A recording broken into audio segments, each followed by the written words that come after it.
Днес ще ви покажа, може би, най-евтиния апартамент в момента за продажба в Свети Влас. Чисто нова сграда от миналата година. С акт 16 от миналата година.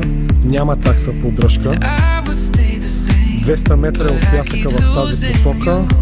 Тук виждате, спокойно може да си спрете и колата. Влизаме в апартаментчето. Вляво имаме баня и туалетна.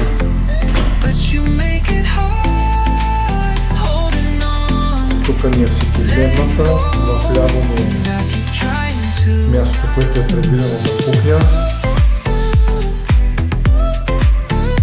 Ето е тук и тераската. Минус едно се води.